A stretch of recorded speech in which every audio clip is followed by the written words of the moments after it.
बहुत बहुत इंपॉर्टेंट है सिलेबस के पॉइंट ऑफ व्यू से। तो बेसिकली OSI लेयर कितनी होती है हमारे पास, ये हमें पता है, APST NDP इसका शॉर्ट फॉर्म होता है, application, presentation, session, transport, network, data link and then physical layer. ये OSI लेयर इंप्लीमेंट किसने की थी? OSI लेयर इंप्लीमेंट की थी ISO द्वारा। ISO क्या है? बेसिकली इंटरनेशनल स्टैंडर्ड ऑर्गेनाइजेशन, एक ऑर्गेनाइजेशन है जो सेट ऑफ रूल्स तैयार करती है कि OSI लेयर्स किस तरीके से फॉलो किए जाएंगे। जैसे हम इंडिया में रहते हैं तो इंडिया के अपने अपने आर्टिकल्स हैं, आर्टिकल 19 है, आर्टिकल 16 है, तो एक रूल बनाया हुआ है कि इसी आर्टिकल के दौरान हम अपना सिटीजनशिप फॉलो करते हैं। सेम एज ISO है, तो ISO ने भी एक अपनी लेयर्स फाइंड की थी जो कि लेयर्स से होती है। आज हम समझेंगे लेयर्स कितनी तरीके की होती हैं, लेयर्स का काम क्या क्या होता है, डेटा कंपोनेंट्स क्या होते हैं, किस तरीके से नेटवर्क्स होते हैं, कितने टाइप ऑफ नेटवर्क्स होते हैं। करेक्ट है? तो हम पढ़ने जा रहे हैं सबसे पहले एप्लीकेशन लेयर।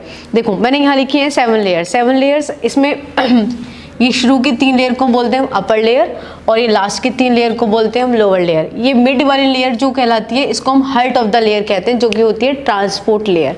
करेक्ट है? जो अपर 3 लेयर मैंने बताया, application, presentation and then session, ये सिर्फ और सिर्फ सॉफ्टवेयर लेयर पे काम करती हैं, और लास्ट की 3 फिजिकल लेयर होती हैं हमारे पास जो हार्डवेयर लेवल पे काम करती है।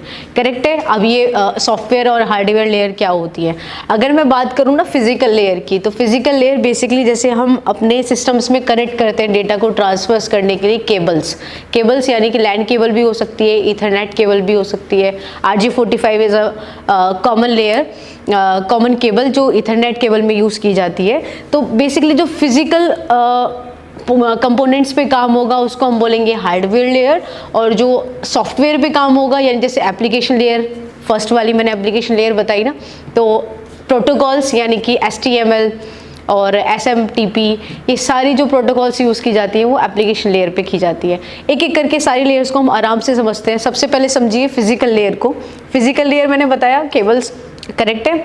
अच्छा, ये मिथ और है कि हम फर्स्ट लेयर किसको बोलें, फर्स्ट लेयर एप्लीकेशन लेयर को बोलें या फर्स्ट लेयर फिजिकल लेयर को बोलें। सी देखिए, अगर मैं सेंडर हूँ तो मेरे लिए डेटा को शेयर करना होगा बाय थ्रू व्हाट्सएप। चलो व्हाट्सएप की बात कर लेते हैं। तो मेरे लिए फर्स्ट लेयर कहलाएगी एप्लीकेशन लेयर, क्योंकि मैं एक्सेस कर पा रही हूँ व्हाट्सएप को फर्स्ट लेयर के अकॉर्डिंग, यानी कि एप्लीकेशन लेयर। आप अगर रिसीवर हैं तो आपके लिए फर्स्ट लेयर कौन सी होगी? That would be physical layer. Correct है? मेरे पॉइंट ऑफ व्यू से फर्स्ट लेयर होगी एप्लीकेशन लेयर, और आपके पॉइंट ऑफ व्यू से होगी फिजिकल लेयर। ये क्लियर है? चलो, तो स्टार्टिंग से हम समझते हैं एप्लीकेशन लेयर के बारे में। मैंने बताया एप्लीकेशन लेयर में प्रोटोकॉल्स यूज़ होती है। प्रोटोकॉल्स क्या होती है? Set of rules. जैसे हम लोग मेल करते हैं, तो मेल करते वक्त हमें कौन सी प्रोटोकॉल्स यूज़ की जाती हैं हमें ये मालूम होना चाहिए। SMTP simple mail transfer protocol, या STMP। ठीक है? करेक्ट है? तो मल्टीपल प्रोटोकॉल्स जो होती हैं वो एप्लीकेशन लेयर पे काम करता है। सेम अगर नेक्स्ट बात करें प्रेजेंटेशन लेयर की, प्रेजेंटेशन लेयर का क्या काम होता है? How to data would be present in my application, हमारे एप्लीकेशन में डेटा प्रेजेंट कैसे होगा उसको समझने के लिए प्रेजेंटेशन लेयर काम करता है। जैसे मैं अगर क्रोम खोल पा रही हूँ तो क्रोम का एक्सेस क्या होगा, प्रेजेंटेशन क्या होगी, वो काम होता है प्रेजेंटेशन लेयर का। करेक्ट है? देन सेशन लेयर बहुत ही इंटरेस्टिंग है। सेशन लेयर को बहुत आसानी से समझ लोगे आप लोग। जैसे पेटीएम की बात करें तो पेटीएम से मुझे अगर ट्रांजेक्शन्स करनी होती है, करेक्ट है, तो ट्रांजेक्शन करते वक्त हमें वो कुछ सेकंड्स देता है कि 300 सेकंड्स आपके ट्रांजेक्शन का OTP इतना टाइम तक ही जनरेट होगा।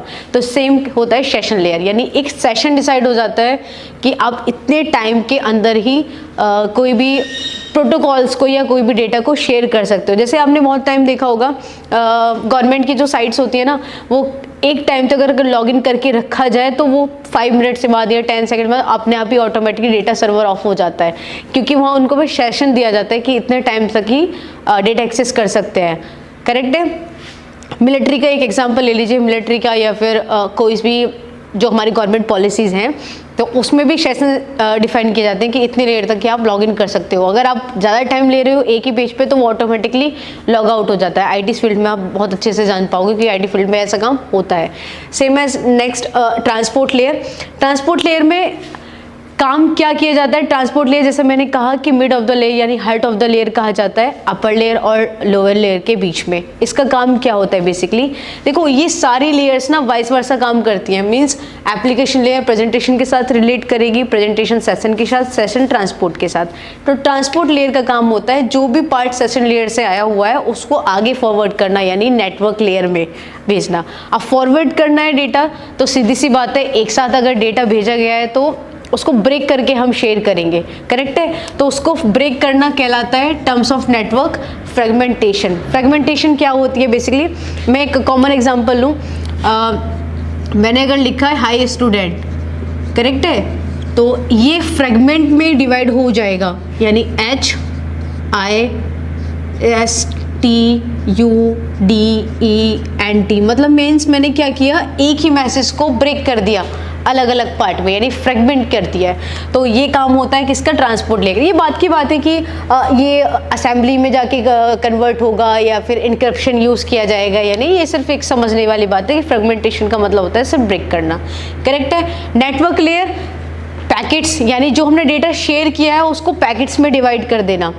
अब जो डेटा हमने उसको बिखेरा है तो उसको समेटेंगे भी ना, तभी तो आगे में पता चल पाएगा कि एक्चुअल में मैसेज क्या था। मीन्स मैं क्या कहना चाह रही हूँ कि मान लीजिए मैंने शेयर किया है आपको, है ना, ये मैं सेंडर हूँ और आप रिसीवर हैं, तो ऐसा नहीं होना चाहिए कि मैंने पहले H आया है तो उसके बाद T आए, उसके बाद S आए, पता ही नहीं चल पाएगा ना एक्चुअल मैसेज है क्या, करेक्ट है। तो बेसिकली जो ब्रेक किया गया था उसको कलेक्ट करना वो काम कहलाता है किसका, नेटवर्क लेयर का। और उसी को ही फ्रेमिंग में तोड़ देना वो काम होता है डेटा लिंक लेयर का, जो कि हमारी हार्डवेयर लेवल डिवाइसेस जो काम करती हैं। हार्डवेयर डिवाइसेस जैसे कि हब, स्विच, राउटर्स का काम होता है नेटवर्क्स को ब्रेक करना, है ना, अलग अलग पार्ट में डिवाइड करना। हब का काम होता है कनेक्ट करना डिवाइसेस को। स्विचेस का काम भी यही होता है मैसेज को ब्रॉडकास्ट करना। तो बेसिकली ब्रॉडकास्ट और यूनिकास्ट के लिए हमारी कौन सी डिवाइसेस यूज़ की जाती है, हब, स्विच वगैरह, करेक्ट है, जो कि डेटा लिंक लेयर पर काम करती हैं। फिजिकल लेयर मैंने आपको बता ही चुकी हूँ कि RJ45 एक कॉमन केबल है, ईथरनेट केबल यानी कि लैन केबल जिसको बोलते हैं। तो बेसिकली फिजिकल लेयर होती है OSI लेयर की लास्ट लेयर। अब चलते हैं डेटा कंपोनेंट्स पे, डेटा कम्युनिकेशन कंपोनेंट्स पे। हम नेटवर्क पढ़ क्यों रहे हैं, नेटवर्क का काम क्या है। नेटवर्क का काम बेसिकली सिर्फ इतना ही तो है ना कि मैसेज को हम शेयर कर पाए, करेक्ट है। मैसेज को हम शेयर कर रहे हैं तो एक सेंडर का होना भी ज़रूरी है, एक रिसीवर का होना भी बहुत ज़्यादा ज़रूरी है, करेक्ट है ना। तो देखो मैंने कंपोनेंट्स में क्या लिखा हुआ है, message, sender, receiver, mode, protocols. सबसे पहले आई थिंक मैसेज के बारे में समझ गए होंगे कि मैसेज एक्चुअल में है क्या, जो भी हम शेयर कर रहे हैं that would be message. Sender, मैं सेंडर हूँ, आप रिसीवर हैं। ट्रांसमिशन मोड का क्या मतलब है, ट्रांसमिशन मोड का मतलब सिंपल सा बस इतना सा है, अगर मैं आपको मैसेज शेयर कर रही हूँ तो बीच में हमारा इंटरफेस कौन सा यूज़ किया जा रहा है, यानी मैं मोबाइल से आपको शेयर कर पा रही हूँ या लैपटॉप का यूज़ कर रही हूँ, करेक्ट है, transmission mode. Protocols, set of rules जिसको बोला जाता है। प्रोटोकॉल्स का मीन्स क्या है, ऐसा नहीं होना चाहिए कि सॉफ्टवेयर अगर मैंने आपको एप्लीकेशन से भेजा है यानी एक OS से भेजा है आपको कोई मैसेज, तो आपके सिस्टम में जाके वो रिसीव ना हो। हमारे बीच में protocol, set of rules equal होने चाहिए। तो ये कहलाता है डेटा कम्युनिकेशन कंपोनेंट्स। अब बात करते हैं नेटवर्क्स की। हम नेटवर्क के टॉपिक को अगर पढ़ रहे हैं इंटरेस्टिंग से, तो नेटवर्क्स क्या होते हैं बेसिकली। नेटवर्क्स मैनी टाइप के हो सकते हैं, ये कॉमन है, आपने पढ़ा भी होगा, लैन, मैन, वैन, पैन। एक बड़ा इंटरेस्टिंग है पैन, PAN, जिसको हम बोलते हैं private area network. I think आप लोगों को एग्जाम्पल पता होगा, पैन का फुल फॉर्म तो कॉमन है, प्राइवेट एरिया नेटवर्क, लेकिन इसका एग्जाम्पल क्या बोल सकते हैं, ब्लूटूथ, है ना। तो हम इसके बीच में भी डिफरेंस पढ़ने जा रहे हैं, लैन, मैन और वैन के बीच में। देखो मैंने यहाँ लिखा हुआ है लैन, मैन और वैन। तो आई थिंक लैन का फुल फॉर्म आप लोगों को पता है, लोकल एरिया नेटवर्क, करेक्ट है, मैन का, and then wide area network, ठीक है। ये बहुत इंपॉर्टेंट है टाइप ऑफ नेटवर्क के लिए। अगर आप नेटवर्क फील्ड में आगे अपना करियर बनाना चाहते हैं तो ये भी कॉमन एक पार्ट हो जाता है इंटरव्यू टाइम का कि आपको डिफरेंस पता होना चाहिए। तो देखो टेक्नोलॉजीज कौन सी यूज़ की जाती है। लैन आ गया, लैन केबल जिसके हम बात कर रहे थे, ईथरनेट केबल जो फिजिकल लेयर में भी काम कर रही थी, ईथरनेट केबल यानी RJ45। लेकिन मैन में क्या होता है, FDDI, CDDI एंड ATM। ये FDDI CDDI क्या है, ये सिर्फ एक टर्म्स हैं जिसको हम बोलते हैं। FDDI का फुल फॉर्म होता है fibre data distributed interface and CDDI का कॉपर डिस्ट्रीब्यूटेड डेटा इंटरफेस। वैन में क्या यूज़ किया जाता है, लीज लाइन एंड डायल डेप। जैसे बड़े बड़े आपने देखा होगा ना, डेटा कम्युनिकेशन के लिए तार बिछाए जाते हैं तो ताकि हमारा वाइडली एरिया पे हम कनेक्ट कर सकें, जैसे 5G आजकल चल रहा है ना, तो उसी के लिए लाइनिंग हो रही है। रेंज की बात करें तो लैन सिर्फ और सिर्फ अप टू 2 किलोमीटर तक जा सकता है, मैन में 5 to 50 किलोमीटर एंड देन वैन में above 50 kilometres. Wide area network पे सबसे ज़्यादा ब्रॉडकास्ट होता है मैसेज को, इसकी रेंज सबसे ज़्यादा होती है। Areas with in office, with in city, with in country, यानी एक स्मॉलेस्ट जगह पे लिए अगर हम अपनी ऑर्गेनाइजेशन की बात करें तो हमारी ऑर्गेनाइजेशन में सिर्फ और सिर्फ लैन यूज़ किया जाता है, क्योंकि ताकि डेटा हमारा सिक्योर रहे। ये है विद इन सिटी और ये है विद इन कंट्री। देखो जितना डेटा हम स्मॉल रखेंगे, मतलब जितना छोटा डेटा होगा उतना हमारे सिक्योरिटी पर्पस बढ़ेगा, सीधी सी बात है। इसलिए जो स्मॉलेस्ट ऑर्गेनाइजेशन होती है उसमें हमेशा RJ45 ईथरनेट केबल का यूज़ किया जाता है, और वो कितनी रेंज में जा सकता है, up to 2 kilometre. Then ownership की बात करें, प्राइवेट, सीधी सी बात है, जब हम एक छोटा सा एरिया की बात में डेटा को भी ब्रॉडकास्ट कर रहे हैं तो प्राइवेट एरिया यूज़ किया जा रहा है ना, तो इसलिए हम यहाँ पे लैन यूज़ करते हैं। मैन में प्राइवेट और पब्लिक दोनों हो सकता है ओनरशिप में, सेम एज वाइड एरिया में। वाइड एरिया और मेट्रोपॉलिटन एरिया में सिर्फ इतना सा डिफरेंस हो सकता है कि इसमें रेंज ज़्यादा नहीं होती है। वाइडली में हम ज़्यादा रेंज यूज़ कर सकते हैं और मैन में हम एक स्मॉलेस्ट सिटी के अंदर ही मैन यूज़ किया जाता है। मेंटेनेंस की बात करें तो सीधी सी बात है, छोटा एरिया यानी हम छोटी चीज़ों को ज़्यादा मेंटेनेंस कर सकते हैं। अगर मेरे पास एक छोटा सा रूम है तो मैं उसको अच्छे से डेकोरेट कर सकती हूँ, लेकिन अगर मेरे पास एक बड़ा घर होता तो उसको सारी चीज़ें मेंटेन करने में थोड़ा मुश्किल आएगी। तो मेंटेनेंस इसकी ईजी होती है, देन इसकी मॉडरेट, इसकी बहुत डिफ़िकल्ट।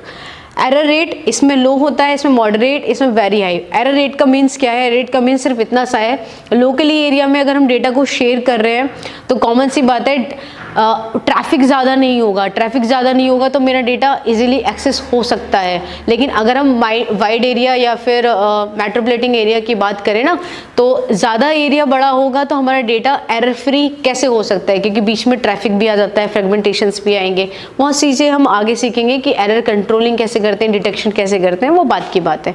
लेकिन फिलहाल मेरे ख्याल से लैन, मैन और वैन में डिफरेंस कॉमन आप लोगों को समझ में आ गया होगा। ठीक है, अभी एक कॉमन टॉपिक पढ़ते हैं टोपोलॉजीज के बारे में। टोपोलॉजीज कितने टाइप की होती है, तो टोपोलॉजीज मैं लिख देती हूँ।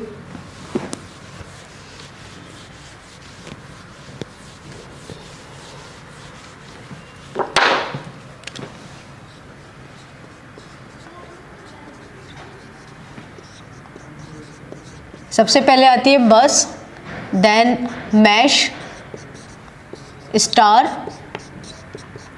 रिंग, जिसको टोकन रिंग भी बोला जाता है।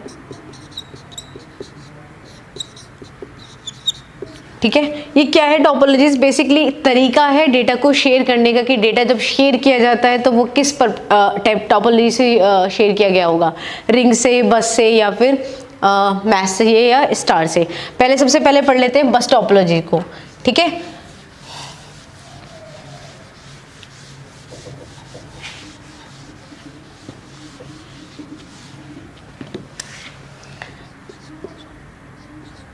बस टोपोलॉजी को हम ऐसे समझ के चलते हैं जैसे हम ट्रांसपोर्ट में यूज़ करते हैं कॉमन बस। कॉमन बस का मतलब क्या है कि उस बस में मेरे लोकल एरिया के भी पैसेंजर्स होंगे या दूसरे एरिया के भी पैसेंजर्स होंगे, लेकिन हम एक ही बस में ट्रैवल कर रहे हैं, तो सेम मैं समझते हैं बस टोपोलॉजी को।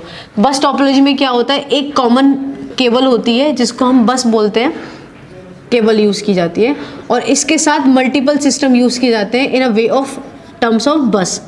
मतलब जैसे बस में पैसेंजर्स बैठते हैं ना, समथिंग लाइक दैट। बस टोपोलॉजी करेक्टली उसकी तरह होती है, यानी एक केबल के साथ ही हमारे सारे सिस्टम्स शेयर होंगे।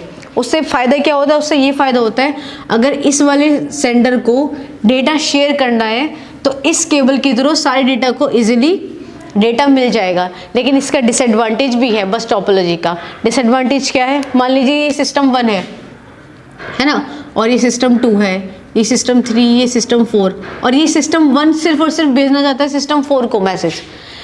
सिस्टम 1 केवल भेजना चाहता है सिस्टम 4 को मैसेज, लेकिन केबल के द्वारा तो ये सारी चीज़ें कनेक्ट हो रखी है ना, तो इसने जो भी मैसेज किया होगा इन लोगों को भी पता चल जाएगा कि एक्चुअल में मैसेज क्या था। तो इसीलिए बीच में यूज़ किए जाते हैं हमारे पास फिजिकल डिवाइसेस, आइदर स्विच और हब। इनका काम क्या होता है? इनका काम होता है मैसेज को ब्रॉडकास्ट करना। तो जब हम स्विच और हब यूज़ करते हैं ना, तो इस पर एक केबल के द्वारा एक बॉन्ड तैयार हो जाता है कि सिस्टम 1 केवल किसको शेयर कर सकता है? सिस्टम 4 को मैसेज। करेक्ट है। अभी समझते हैं बस टोपोलॉजी हो गया हमारा। देन उसके बाद मैश। मैश में क्या होता है? एक सिस्टम दूसरे सिस्टम के साथ भी कनेक्ट हो सकता है, ठीक है, और ये जो सिस्टम इसके साथ कनेक्ट हुआ है ये इसके साथ भी कनेक्ट हो सकता है, ये इसके साथ भी, ये इसके साथ भी, यानी मैशेस जिसको बोलते हैं हम, बिल्कुल मैश हो जाना। तो यहाँ पे सिक्योरिटी बहुत लेस होगी, सीधी सी बात है, हर एक सिस्टम एक दूसरे से कनेक्टेड है ना, तो यहाँ पर सिक्योरिटी लेस होती है। अगर बस टोपोलॉजी और मैश के बारे में कंपेयर करना चाहें तो बस टोपोलॉजी में फिर भी एक हमारे पास सिक्योरिटी पर्पस ज़्यादा होता है, लेकिन मैश में तो ऐसा नहीं है ना। देखो सारे सिस्टम एक दूसरे के साथ कनेक्टेड है। अब यहाँ पे कितना भी बॉन्ड क्यों ना लगाया जाए, मैसेज ब्रॉडकास्ट होने से बच ही जाएगा, मतलब एरर फ्री हो ही नहीं पाएगा हमारा। समझ में आया ना। देन स्टार की बात करते हैं। Star topology is like that,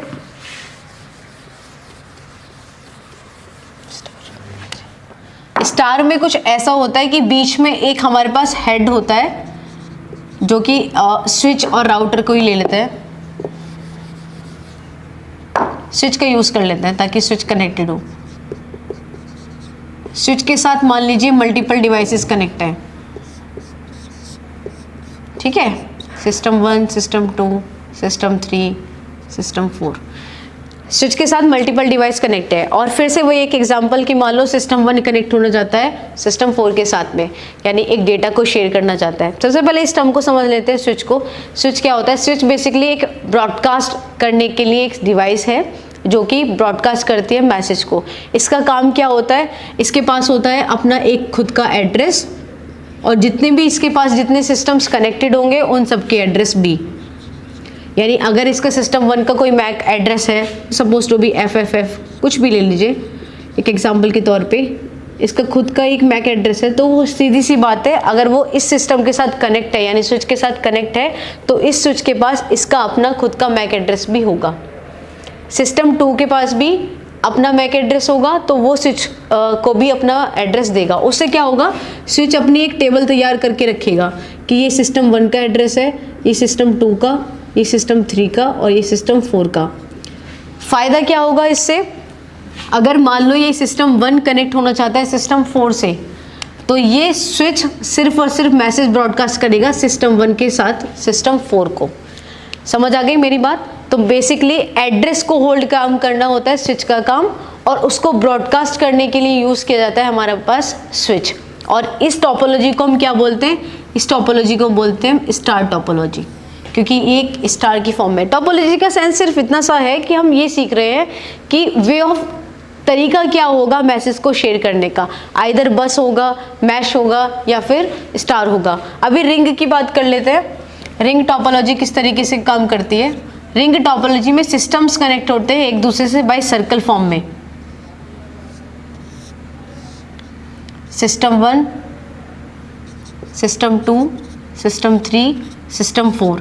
ring topology भी आसान है समझना, लेकिन डिफ़िकल्ट क्या है इसमें? डिफ़िकल्ट ये है कि रिंग टोपोलॉजी में अगर सिस्टम 5 भी कनेक्ट होना चाहता है ना, तो यहाँ से ही एक नोड और ऐड हो जाती है, सिस्टम 5, और जिसकी वजह से यहाँ पे प्राइवेसी यानी कि सिक्योरिटी की बात करें तो बहुत ही कम है। सिक्योरिटी की पर्पस सबसे ज़्यादा ज़रूरत तब होती है जब हमारे पास कोई और सिस्टम कनेक्ट ना हो। लेकिन रिंग टोपोलॉजी में देखो कहीं से बाहर से भी हम सिस्टम को कनेक्ट कर सकते हैं ना, तो इसलिए यहाँ पर लेस सिक्योरिटी होती है।